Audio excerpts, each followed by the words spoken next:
ห้องว่าการสำนักงานประธานประเทศมอบใบยั่งยืนโดยพรรคปลอดใส่เข้มแข็งนักแน่นประจำปี 2024ให้หน่วยพรรคที่ขึ้นกับในบันที 30 พฤษภาคม 2025ห้องว่าการสำนักงานประธานประเทศมอบใบยั่งยืนโดยพรรคปลอดใส่เข้มแข็งนักแน่นประจำปี 2024โดยการเป็นประธานของสหายนางเขมมณีพ้นเสนาเลขาคณะพรรคหัวหน้าห้องว่าการสำนักงานประธานประเทศมีพนักงานลักแรงพนักงานบำนาญสมาชิกพรรคและพนักงานเข้าร่วมสหายนางอัมมาลีจันทพรคณะพรรคเลขาในพรรคหัวหน้ากลุ่มพัวพันต่างประเทศได้สรุปตีราคาการสั่งในพรรคปลอดใส่เข้มแข็งนักแน่นประจำปี 2024และแผนการประจำปี 2025โดยได้รายงานว่าสำหรับหน่วยพักที่ยั่งยืนเป็นหน่วยพักปลอดใส่เข้มแข็งนักแน่นประจำปี 2024ประกอบมีหน่วยพักกลุ่มบริหารและการเงินหน่วยพักกลุ่มคนขั้วสังรวมหน่วยพักกลุ่มพัวพันต่างประเทศหน่วยพักกลุ่มกฎหมายและหน่วยพักกลุ่มจัดตั้งและกวดกา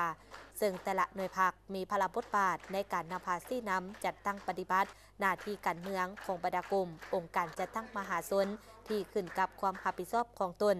ซึ่งเป็นเสนาธิการให้คณะพรรคคณะนำห้องว่าการสำนักงานประธานประเทศตามพลบทบาทสิทธิและหน้าที่ที่ได้รับมอบหมาย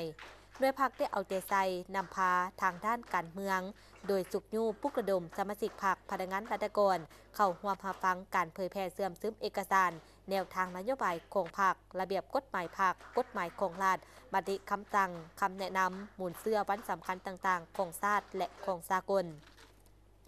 ในหาดหน่วยพรรคประกอบมีสมาชิกพรรคทั้งหมด83สหายหญิง35สหายนอกจากนี้ในพิธียังได้มีการประดับเปลี่ยนการละนึก70ปีวันสร้างตั้งพรรคประชาชนปฏิบัติลาว22มีนา1955หา22มีนา2025ให้ผู้ที่มีผลงานคุณงามความดีในภารกิจปกปักรักษาและสร้างสาพัฒนาประเทศชาติในระยะที่ผ่านมาโดยให้พนักงานประจำการจำนวน10สหายและให้พนักงานบำนาญ9สหายและประดับเปลี่ยนการละนึก70ปีวันสร้างตั้งขณะจะตั้งศูนย์กลางพรรคให้อีกจำนวน20สหายหญิง7สหาย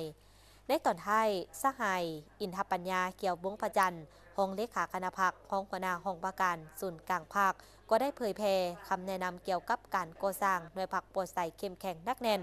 จากนั้นสหายนางเขมมณีพ้นเสนาก็ได้ให้เกียรติโอ้ล้มเพื่อเป็น